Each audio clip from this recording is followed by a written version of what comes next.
Noach, Moshe, Avigail, Shoshana, Penina, and I, and the greater Distenfeld Hershkowitz families are glad you could join us today. I apologize for keeping you from the Suda and a speech in the social hall, but my wife wanted to hear me speak before tending to our son. In addition, I don't want anyone to feel awkward leaving for work or whatever they have to do, just like Penina didn't leave Rue and Miriam's Bris on Tuesday to tend to our children because Rue spoke for half an hour. But lastly, I also know no one's hungry because everyone ate a hearty meal last night, and everyone's going to eat a hearty meal in 3 or 4 hours from now. But mostly because I wanted to share with everyone, as many as possible, the emotional roller coaster we had this week. And I'm going to include one more thing from my unprepared mark, because I just looked at Dr. Leslie. I wanted to point out that Gershon was supposed to land in Beth Abraham and Bergenfield. He obviously had to come here, so ironically, Dr. Zalewski's son was on deck and took over for him. And I just want to thank Dr. Zalewski again, and I said to him, like, it was virtually painless, and I said that instead of being a radiologist, like my wife and my mother-in-law, he should have been a dentist. It makes so much sense. He could have been very successful. And on to it. I should have carried a tape recorder around this week because all I was doing on my little sleep was making jokes. Pointed out how ironic it was that my father said when Shoshana was born, my niece Shoshana was born 11 years ago, we were arguing how many layers she would wear when going outside. He said, come on, you could roll a baby naked in the snow. Whereas my father-in-law insists that newborn babies can go in a hot tub. But I'm going to try to keep the jokes to a minimum and just have them be filler in between the emotional parts. Noah and Avigail were due March 28th, and a tentative C-section was scheduled for March 14th, as twins are not allowed to go past the 38th week. That would have been fine, a nice quiet Bris, start our lives together. But nothing ever goes that way for me, as everyone here knows. The babies were born last Wednesday night at 8:49 and 8:53 on February 29th, Leap Day. It's also Zion Adar. Two interesting things, but also, obviously, we got to make a Purim Bris. Noah was 4:15 and Avigail 4:9. They both seemed destined for a few days in the NICU as they didn't make the 5-pound cutoff. Nina and her mom were going to spend Shabbos in the hospital, and my sister-in-law Aviva prepared me a beautiful Shalom Zacher and Teaneck. But late Thursday night, we were informed by the NICU that we had a chance to be discharged Friday. Lo and behold, we were told at 11 o'clock that we were being discharged. But being that North Shore is part of the Long Island Jewish network, we didn't actually get out until 4:45 and barely made it home for Shabbos. We knew we were going to name our daughter on Shabbos after my mother, Razel Shoshana. Penina's mother's middle name is Rosa, so we needed to find a suitable replacement for Razel. Through her pregnancy, Penina always wanted us to pick out a name before she gave birth. I like to procrastinate, so I convinced her that we would decide in the hospital. We have all that time. Nothing's going on in the hospital. We came up with a few ideas beforehand, but I said to her, we will see our daughter, and we'll know exactly what we want to call her. Indeed, I was right. We love the name Avigail, as its meaning is fountain of joy, but it also means her father's joy. I've already signed up Noach Moshe, who's going to be called Noah, for midget hockey for the 2014-15 season. And when I'm attacking referees during the game, I'll be reminded that I should also be paying more attention to Daddy's little fountain of joy, after my wife convinces the refs not to press charges. My mother, Rose, was the rock of our family. She left us at an early age, but continues to stay in our hearts and minds. As many of you know, she wrote a final letter to us before her final surgery. In it, one of the things she said was, if you really loved me when I was with you, you can always picture me in front of your eyes. You'll know what I would have said and how I would have advised you. We learned just a few weeks ago in Parshas Vayeshev that the Gemara says that Yosef HaTzadik held himself back from sitting with Potiphar's wife because he saw a vision of his father Yaakov before his eyes. Try to use your vision of me to give you strength and encouragement. While we definitely try to picture her in front of us at all times, before us, we now have a hat trick of little roses. Razel Shoshana, my niece Kayla Shoshana, and now Avigail Shoshana. Physical embodiments to complement the spiritual one. I was expecting to cry like I did last night, so I wrote a joke next, so bear with me. Moving on to our sons. However, naming our son was not as simple.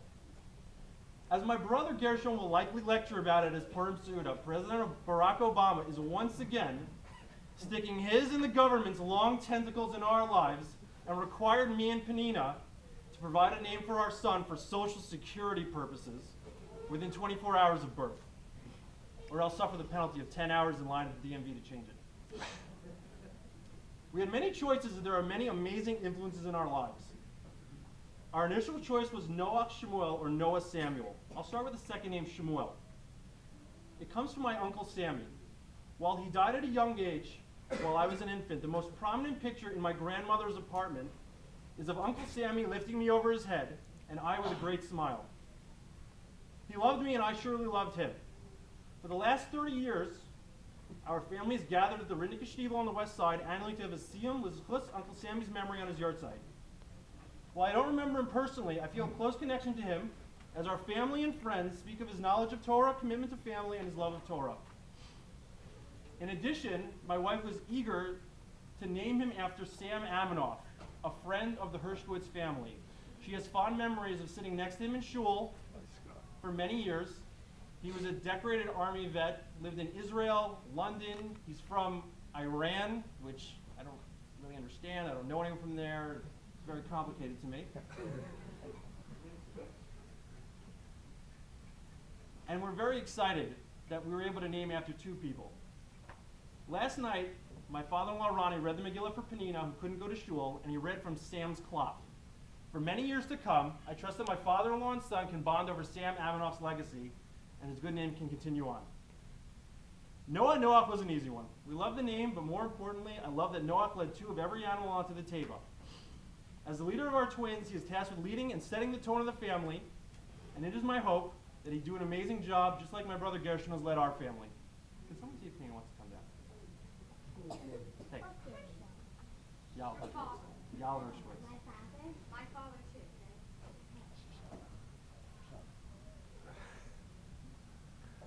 Last night in the Megillah it said, Kayamim asher nachu bahem hayudim me'oivehem. As the days on which the Jews gained relief from their enemies. They celebrated the reacceptance of the Torah while we celebrate the acceptance of our son's name. So story's over. Noach Shemuel. Let's go get some pancakes, right? Not quite. Penina called Rabbi Hochberg to ask about naming after someone who passed away early. He said that we should give part of the name, or perhaps even match it up, with someone's name that lived a long and full life. Soon after, we got a call that my uncle Moshe, easily identified as the patriarch of our family, was rapidly deteriorating. In the dictionary, next to long life, there's a picture of my uncle Moshe. Uncle Moshe, aka Usek, aka Joseph, but officially Moshe Yosef, was born in March of 1912. He passed away on Monday, 2 weeks shy of his 100th birthday. Thoughts of him instantly entered my mind. Visiting his home when we were little living in Forest Hills, Shabbos and spent there after we moved to Teaneck. He always greeted us with those S-shaped Stelladora cookies. And it's ironic because we live near the former Stelladora factory and you can smell it when you drive on the Deagle. He bought us our Lulavim and Esrogim every year. The many Xenia and Armani ties he bestowed upon us, I assume that the high fashion he ascribed to and the Sims Filene's basement fashion of our family utilizes how I averaged out to be a Brooks Brothers man. After I took art history in YU, I invited myself to his house yet again so he could show me his vast art collection. And after I went to Poland on Heritage a few years ago, I again invited myself to hear his stories. I also called my cousin Miriam, as I knew that her family and Jeff's are closest to Mashku. And I was honored that Jeff and Miriam's husband Sheldon would hold Noach Moshe at the Bris. So I'd like to tell over some of how they feel. Proximately, they live close to Mashku, and each have 5 kids who were all beneficiaries of Uncle Mashku's prime grandpa years. The time, love, and devotion is something that is irreplaceable to our families, delighting in all of their accomplishment and never missing a simcha, even my cousin Shandy 2 months ago. It's what kept him going so long. Lastly, his funeral was on Tuesday. His son Fredo, or Little Freddy, or Fred2 at Distenfeld.com, as I gave him, told stories of his father hiding in the Holocaust, fleeing Nazis, settling in new countries, starting new businesses. After hiding in the barns and forests of Poland for years, with my grandfather, Dr. Distenfeld. He moved to Italy after boarding the wrong train. They wound up in Milan, and it wasn't like you just, go down the stairs and go the other way like we do in Manhattan. They actually had to settle there for a little bit, and they took a local train. And the locals there said, "You look so frail, you must be survivors. Take our seats, have some food." And they said, "You know what? Milan's not so bad." Ultimately, they settled in Queens. Moshe was a gifted fur trader and skins trader, and ran a large alligator skin business, luxury accessories. It's said that the markets of Europe jumped and fell based on his trades. I probably should have known that every year when I would go build a sukkah with my father and him, it was likely just another of one of his trades in exchange for him buying us a logo nesrogim. But the story that will last is of a devout man. Uncle Moshe said he had never missed a day of mincha in his life. In high-level talks once to make a major investment, he told the other party at sundown that the sun was going down and he needed a room in which to pray. Davening in the morning and davening at the end of the day are very easy. Davening mincha requires you to stop what you're doing and then have to restart what you were doing. During my brief employment at Madoff Securities, I frequently missed minyan in the morning, but never missed mincha during the day. I made sure to let my bosses know that I go out every day in the afternoon for services, and now I know where I get it from. But some of the stories I heard were hazy, and Fredo and Miriam's stories were somewhat cryptic. I knew Uncle Moshe and some of his more incredible tales were mentioned in books. So last night around 3 in the morning, I Googled his name. Everything under Joseph and Uzek was about his charitable donations and obituaries for him. And I literally only found one link, Uncle Moshe and Distenfeld. Immediately I started crying.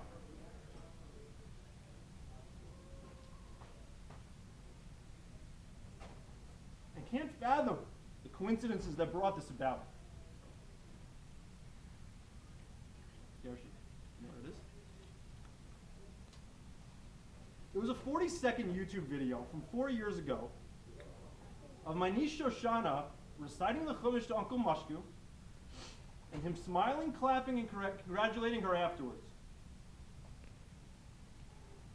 The 4th time I watched it, I noticed something else. What parsha was she singing? Shoshana? Anyone? Parshas Noach, my son's name. Moshe for Uncle Moshe. Noach was Parshas Noach. Shoshana was my niece. And Abigail, not her father's joy, but her patriarch's joy, were all there in one. But not just the joy of a patriarch. A joy that says that after his escapes, his persecution, his amazing life, and his amazing success, it is Torah that is the most joyful thing. If you don't believe me, go to www.distenfeld.com. I linked it up to the YouTube video. You won't believe it. I am so thankful that the end of Moshe's life was bookended by 2 simchas, my cousin Shani's bat mitzvah and my son's bris. And no less, our son, born on Zion Adar, the birthday and year of Moshe Rabbeinu. Penina's father is also named Yosef, so we stuck with Noach Moshe, and Noah Samuel, and Noah.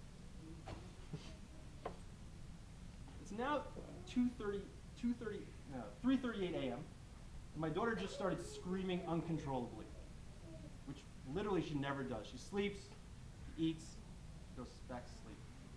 It's clearly her way of telling me to shut up, stop gushing about my son and his namesake, and to wrap this up with a little bit of Torah.